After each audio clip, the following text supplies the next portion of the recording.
Alright guys, welcome back to my review of this week's Ring of Honor TV show for September 8th, 2012.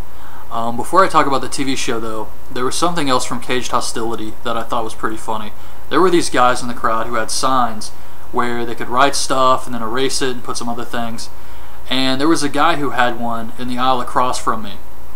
And before the cage match, with Steen, Jacobs, and Carino, as they were walking down to the ring, he had "We Want Blood" on his sign. And there was another guy in the far back right at the entranceway. And as soon as Steen walked out, he grabbed this guy's sign and just broke it, smashed it. And the guy across from me just slowly lowered his sign down. I thought it was really funny. But yeah, his said "We Want Blood," and as soon as Steen and Jacobs and Carino walked by, he put it back up. But it was pretty funny. So on to the TV show. The first match is the Briscoes versus Ruckus and Black G's, the Blackout from CZW. And this was a pretty good match. Nigel says Black G's looks like Afro Man. And the Briscoes win after a neck breaker and the Froggy Bow. There were a couple botches, but I thought it was a fun match. Nigel and Kevin Kelly just kept talking about Mark Briscoe, and Nigel said something like, everybody has the right to be stupid, or something like that, but Mark Briscoe's taking advantage of it or something. It was really funny. So Jay Lethal says he's looking out for himself now. He's done worrying about everyone else. He's still kind of, I guess he would be a tweener at this point because he did attack a ref, and he's still kind of just, but he's putting himself over. He says he's worrying about himself now. And he's going to beat Homicide at Death Before Dishonor. No more losses in the book of Jay Lethal. We see Truth Martini talking to Veda Scott. He says Rhino's going to beat Steen and he's not worried about Scum. Next match is Mike Seidel versus Mike Bennett. Seidel has a little bit of trouble getting his pants off in the ring.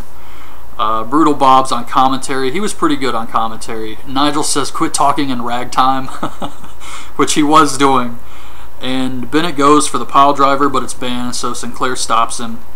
Bennett hits the TKO on Seidel, but he pulls him up instead of pinning him, you know, the typical heel move. He could beat the guy easily, but he wants to just inflict more punishment on him. And then he tries to choke him out.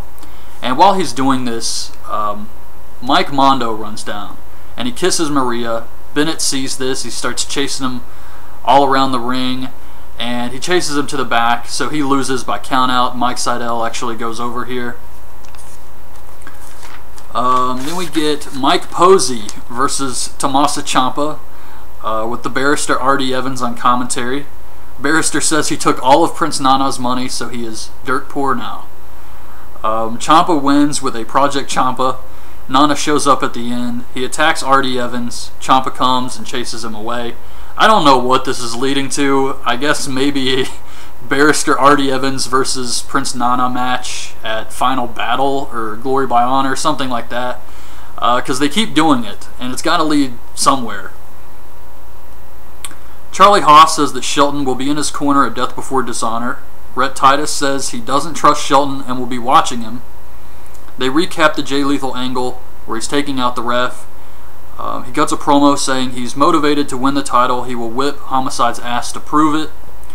Charlie Haas, they kind of go back and forth. They do the promos for the show, and then they have these segments with Kevin Kelly where he hypes the next pay-per-view, and they do another promo there too. So that's why these guys have multiple promos. But Charlie Haas says that he will win the title. He's going to win the tag titles. He's going to give one to Shelton Benjamin. And then he's going to kick Rhett Titus's ass because he hates him. Pretty basic. We get a Michael Elgin video package. Michael Elgin with Truth Martini and the Guardians of Truth versus Adam Cole for the TV title is the main event. This was alright. Michael Elgin goes for the buckle bomb, but he accidentally takes out Todd Sinclair. So while Sinclair's out, the Guardians of Truth get in the ring, and they start beating up Adam Cole. And Elgin grabs Cole and rolls him out of the ring and says, "What are you doing? This is my match."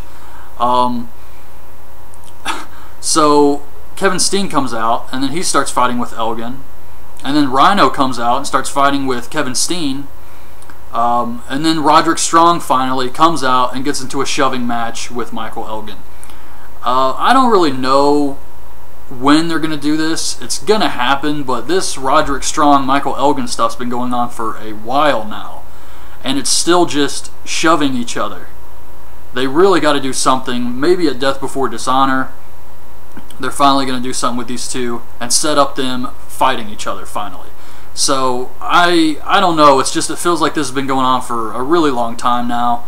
And also, Kevin Steen is fighting these challengers. He's got Rhino, and then he's got Michael Elgin at Glory by Honor.